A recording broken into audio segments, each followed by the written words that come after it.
मित्रों नमस्कार। एक बार फिर से आशा करता हूँ कि आप सब अच्छे से होंगे। मित्रों, भारत पाकिस्तान का आज़ादी के बाद जब बंटवारा हुआ था तो वो जो पलायन था लोगों का, उस पलायन को हमने तो नहीं देखा था क्योंकि मैं पैदा नहीं हुआ था उस समय तक। और आप में से बहुत सारे होंगे जिन्होंने उस पलायन की त्रासदी को नहीं देखा होगा। अगर देखा भी होगा तो फिल्मों के माध्यम से ही देखा होगा। और मैंने भी फिल्मों के माध्यम से इस त्रासदी को देखा है या फिर किताबों में पढ़ के विजुलाइज किया है कि वो किस ढंग की त्रासदी थी। अगर आपको इस त्रासदी का अनुभव नहीं है तो आप यूपी को देख लीजिए। आज के दिन आने वाले कुछ दिन तक उस त्रासदी का अनुभव यूपी में किया जा सकता है। पेट की परीक्षा में, पेट की परीक्षा लगभग 47 लाख छात्र छात्राएं हैं इस पेट की परीक्षा में। और इनके जो सेंटर हैं, जो केंद्र हैं, परीक्षा केंद्र हैं, वो 200 किलोमीटर, 250 किलोमीटर, 300 किलोमीटर दूर हैं। यानी कि आज़मगढ़ का कोई छात्र है तो उसका सेंटर अयोध्या है, फैज़ाबाद है, फैज़ाबाद का कोई है तो आज़मगढ़ है, बनारस है। इस तरह से मतलब 2-2, 250, 300 किलोमीटर दूर बच्चों का सेंटर भेजा गया है। थोड़ा सा विजुअल्स देखिए आप, फिर हम बातें करते हैं। ये विजुअल्स जो है आपको निश्चित रूप से उस त्रासदी की ही याद दिलाएंगे कि इतनी बड़ी संख्या में लोग जब एक जनपद से दूसरे जनपद या एक डिस्टेंस से दूसरे डिस्टेंस पे जाते हैं तो किस तरह की समस्या आती होगी। संभवतः पलायन के समय भी इस ढंग की समस्या ही रही होगी। हाँ, थोड़ा सा एक अंतर ज़रूर रहा होगा, यह है कि उस समय थोड़ी सी हिंसा भी थी, कुछ लाशें भी थी, कुछ मार काट भी थी। और इस त्रासदी में शारीरिक हिंसा नहीं है, लेकिन मानसिक हिंसा ज़रूर है। इस त्रासदी में भी मानसिक रूप से पीड़ित है हर छात्र और छात्रा।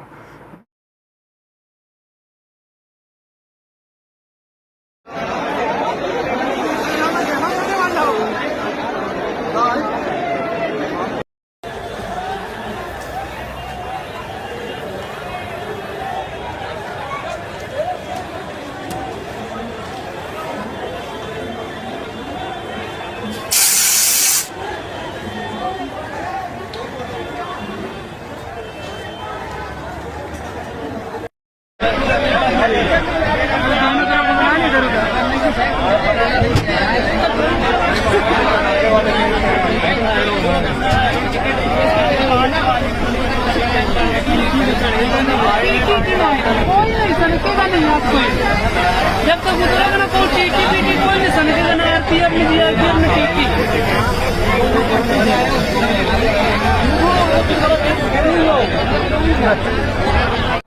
तो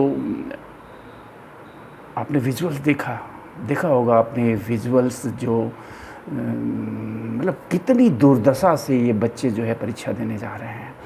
मैं ये नहीं समझ पा रहा हूँ कि आखिर सत्ता में बैठे लोग, जो नेता हैं, राजनेता हैं, जो मंत्री मुख्यमंत्री हैं या फिर जो नौकरशाह हैं, अधिकारी जो हैं, ये मतलब किस दुनिया में हैं।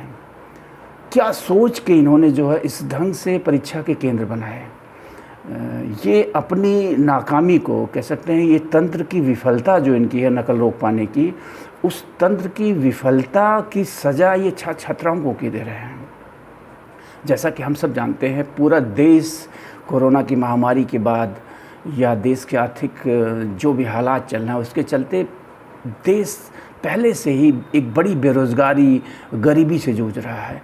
ऐसे में निम्न मध्यम वर्ग और निम्न वर्ग के छात्र छात्राओं को ये परीक्षा कितनी महंगी और कितनी त्रासदीपूर्ण होगी, आखिर इसका विचार सत्ता में बैठने वाले नेताओं को और नौकरशाहों को क्यों नहीं आता है।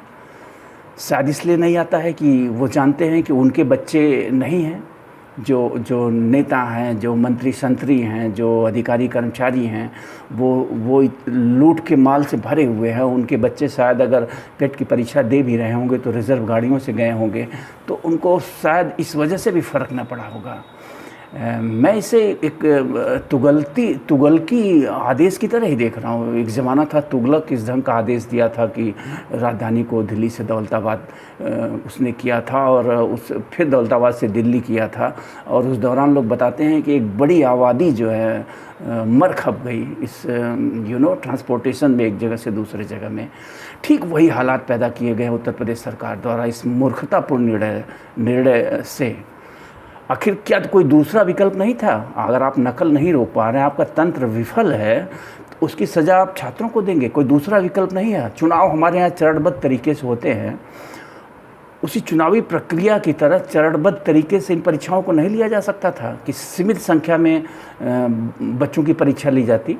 आप 1 दिन 2 दिन में न लेके हफ्ते 10 दिन में लेते, थोड़ी थोड़ी संख्या में जाते, आराम से उनको ट्रांसपोर्ट की सुविधा मिलती और सहूलियत से वो एग्ज़ाम दे लेते। महंगा ज़रूर थोड़ा सा पड़ता। होना तो ये चाहिए था कि जो है अपने जनपद में ही केंद्र होने चाहिए थे। नकल रोकना प्रशासन का काम है। ये कौन सा तरीका है नकल रोकने का? अगर नकल करना ही होगा छात्र को, और विद्यालय के जो नकल माफिया हैं वो करवाना ही चाहेंगे, तो इस प्रक्रिया से कोई बहुत फ़र्क नहीं आने वाला मुझे लगता है। होना ये चाहिए था कि पहला तो ये होना चाहिए था कि जनपद में ही होना चाहिए था। वो सबसे बेहतर रहता बच्चों के लिए, छात्रों के लिए। वो कम से कम आर्थिक बोझ पड़ता उन पे, और सुविधापूर्वक वो जाके परीक्षा दे पाते। अगर ऐसा नहीं था, अगर आपको ये करना ही था, तो इस ढंग से तो कतई नहीं करना था। आप चरणबद्ध तरीके से करते, 5-6 सेट पेपर बना लेते। एक सेट में कुछ लाख बच्चे, दूसरे सेट में कुछ लाख बच्चे, तीसरे सेट में कुछ लाख बच्चे, चौथे सेट में कुछ लाख बच्चे, और ये परीक्षा आराम से संपन्न हो जाती। बच्चों को जो विजुअल्स आपने फुटेज जो देखी है, जो फ़ोटो देखी है, उसमें जो त्रासदी है वो अकल्पनीय है। आप कल्पना करिए कि ट्रेन की जो भीड़ आपको दिख रही है फुटेज में, विजुअल्स में, उस बीच में अगर जो छात्राएं फंसी होंगी, आप उनकी मानसिक और शारीरिक हालात के बारे में सोच भी नहीं सकते हैं। कैसे मूर्ख लोग सत्ता में बैठे हुए हैं, मैं नहीं समझ पा रहा हूँ कि उन्हें क्यों नहीं दिखा ये कि क्या हालात हो सकते हैं। इस ढंग के मतलब विश्वास नहीं होता है कि जो लोग सत्ता में बैठे हैं, जो लोग नीति निर्धारण करते हैं, क्या उनकी समझ इतनी कम है? क्या वो इतने अदूरदर्शी हैं कि नहीं समझ पा रहे हैं कि 47 लाख बच्चे जब दिन रात 2-2 शिफ्ट में इस ज़िले से उस ज़िले जाएंगे तो कैसे जाएंगे, क्या हालात होंगे? आप ट्रेनों की हालात देखिए, बसों के हालात देखिए। ऐसी स्थिति में जाके बच्चे कौन सी परीक्षा देंगे? वो उनका तो आधा मनोबल जो है इसी यात्रा में ही टूट जाएगा। आर्थिक बोझ पड़ेगा तिस पर।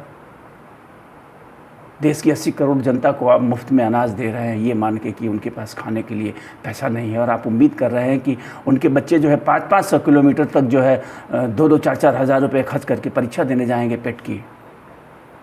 कैसी सोच है, कैसी नीति है, कैसा निर्णय है? इस नीति को सरकार को बदलना चाहिए था। आइंदा ऐसा नहीं होना चाहिए। मैं तो ये रिक्वेस्ट करूँगा सरकार से। ये एकदम से तुगलकी फरमान है सरकार का। मैं क्या कहूँ योगी जी को, या फिर उनके जो भी सलाहकार हैं, सबका दोष है। पता नहीं योगी जी कभी ऐसी परीक्षा दिए भी हैं कि नहीं, ये तो मुझे संदेह हो रहा है। मुझे लग रहा है कहीं ऐसा तो नहीं है मोदी जी की तरह उनकी भी सर्टिफिकेट जो है उस ज़माने की कंप्यूटराइज सर्टिफिकेट है जिस ज़माने में भारत में कंप्यूटर नहीं हुआ करते थे। अफसोस के साथ कहना पड़ रहा है कि ये निर्णय अत्यंत ही दुर्भाग्यपूर्ण है। बच्चों की पीड़ा समझना चाहिए। तो यही मेरा निवेदन है सरकार से कि इस बार जो हुआ, बच्चों को जैसे तैसे संभालिए, और आगे से इस ढंग के निर्णय नहीं होने चाहिए। नकल आप रोकिए, सिस्टम बनाइए कि नकल रुके। सख्ती बरतिए, सख्ती बरत भी रहे हैं आप, मैं इससे इनकार नहीं कर रहा हूँ। बहुत सारा अंकुश लगा भी है, लेकिन इस बार किन मूर्खों ने आपको सलाह दी योगी जी इस तरह का निर्णय लेने के लिए? ये जो अधिकारी बैठे हुए हैं, सिर्फ इनके निर्णय पे आप चलेंगे तो आप जनमानस की आवाज़ कभी नहीं समझ पाएंगे। ये वो अधिकारी हैं जो भ्रष्टाचार में आकंठ डूबे हुए हैं, अरबों खरबों रुपए लूट के जनता का बैठे हुए हैं। ये अधिकांश इनमें से, मैं सबको तो नहीं कह सकता हूँ, कुछ हो सकता है ईमानदार भी हों, लेकिन बहुसंख्यक ऐसे ही हैं। अगर आप इनकी जांच करवाएंगे तो आप पाएंगे कि ये अधिकारी बनने से पहले इनकी आर्थिक स्थिति क्या थी और आज इनकी आर्थिक स्थिति क्या है और कैसे है, क्यों है। लूट के पैसे से है। तो इन मूर्खों की मूर्खता के कैसे आप शिकार हो गए, मैं नहीं समझ पा रहा हूँ। अब जनता से जुड़े हुए नेता हैं, इस ढंग के निर्णय से आगे से ज़रूर बचिए। धन्यवाद, थैंक यू।